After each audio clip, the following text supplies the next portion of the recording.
Bienvenue, mesdames et messieurs, dans l'invité du jour. C'est l'un des sujets qui polarise actuellement le débat politique au Niger. Un audit diligenté au ministère de la Défense met à jour le détournement de 76 milliards de francs CFA normalement destinés à équiper les troupes anti-djihadistes des malversations qui mettent en cause certains hauts cadres du PNDS, le parti nigérien pour la démocratie et le socialisme, le parti au pouvoir, et certains hauts cadres de l'administration nigérienne. Je reçois justement pour en parler Idrissa Waziri. Il est précisément le président de la section française du PNDS, le parti au pouvoir. Il est mon invité du jour. Idrissa Waziri, bienvenue à vous. Merci. Et merci d'avoir accepté notre invitation. Quand on sait le lourd tribut que paie l'armée nigérienne dans la lutte contre le djihadisme, une lutte qui est loin d'être gagnée, on s'imagine difficilement que des Nigériens aient pu détourner l'argent destiné à mieux les équiper.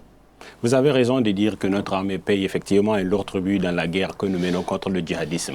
Il faut saluer et leur rendre hommage effectivement et rendre hommage aussi à leurs familles qui éventuellement attendent parfois toujours le coup de téléphone qui parfois peut annoncer la mauvaise nouvelle. Il faut aussi rendre hommage au président de la République, son Excellence Issou Mahamadou, qui a mis les moyens nécessaires pour mieux les équiper afin qu'ils puissent gagner la guerre. Et vous le savez aujourd'hui, grâce à ces deux facteurs combinés, nous avons un pays qui a une maîtrise totale de ses frontières. Oui, alors vous dites qu'il faut rendre hommage au président Issoufou Mahamadou, et vous avez sans doute raison. 76 milliards de francs CFA détournés entre 2014 et 2019, des irrégularités dans la passation des marchés, des surfacturations, des sociétés fictives.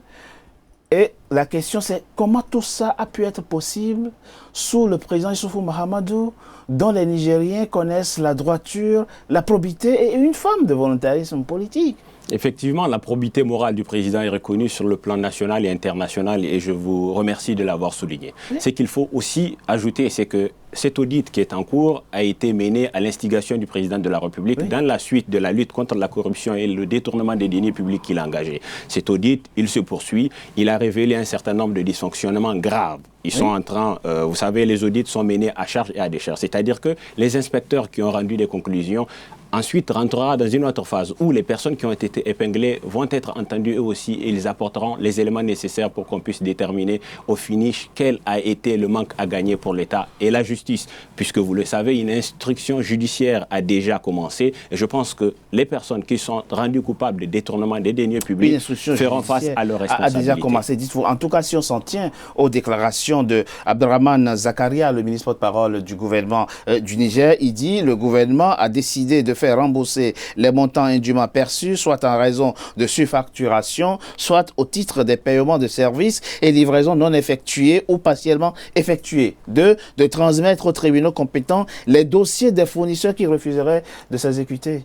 En fait, le ministre est intervenu à un moment où l'audit était dans une phase primaire, c'est-à-dire qu'il n'était pas vraiment parvenu aux conclusions finales. Mais bon, peu importe. C'est la procédure dans ces genres de dossiers. C'est-à-dire que le code pénal nigérien, dans son article 123, dit lorsque la personne rembourse, à peu près, il dit ceci, je n'ai pas les termes exacts, mais il dit que lorsqu'avant jugement, la personne qui a subtilisé ou volé de l'argent a remboursé, la personne bénéficiera de circonstances atténuantes. Donc, c'est la législation il faut d'abord qu'il y ait une poursuite. Absolument, mais la poursuite, elle va se faire. Il y a aujourd'hui une procédure qui est en cours. Cette procédure, elle sera respectueuse des règles de la démocratie. Respectons aussi la présomption d'innocence qui, ici, s'applique, vous savez, à toutes les personnes épinglées. Et j'aimerais aussi ajouter une chose. Vous savez, dans la démocratie, il faut quand même faire attention. Il y a les droits de la société, il y a ceux de l'individu. Il ne faut pas poursuivre les défenses à fond des droits de la société en méprisant ceux de l'individu. Nous devons poursuivre, en tout cas, l'atteinte de ces deux droits, la combiner. Et c'est ça qui fait une démocratie responsable. Alors, je l'ai dit, effectivement, des hauts cadres de votre parti, le PNDS,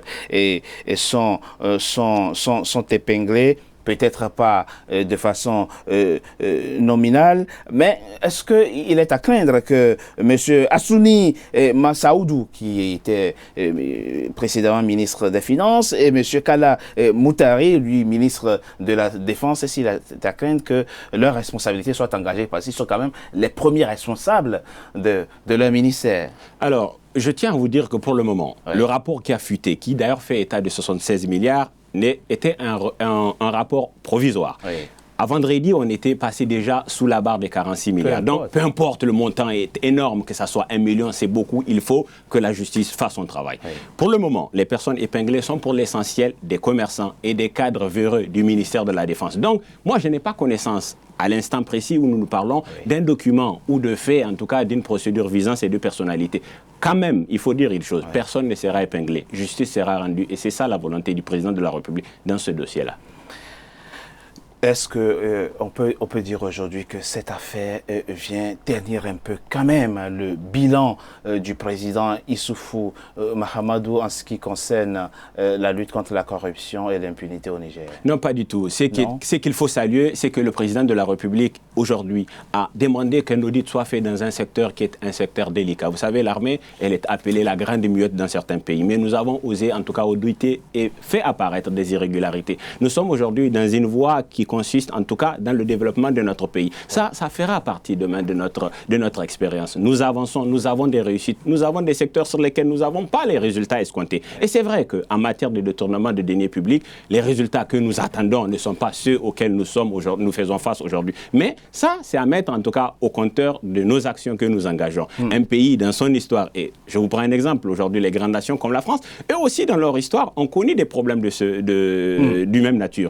Souvenez-vous du scandale du sang contaminé. Souvenez-vous de l'affaire des frégates de Taïwan. Souvenez-vous encore récemment de l'affaire de PR de Anne L'Aubergeon. C'est des milliards de dollars qu'ils ont perdus. Donc nous aussi, nous condamnons. Et nul n'a le monopole de l'indignation. Nous sommes tous indignés, outrés. Nous voulons que la justice soit rendue ici parce que la justice, elle doit être... Idrissa Ouazziri, je rappelle que vous êtes le président du PNDS, le Parti nigérien pour la démocratie et le socialisme, section France. Merci d'avoir été notre invité. Merci de m'avoir invité.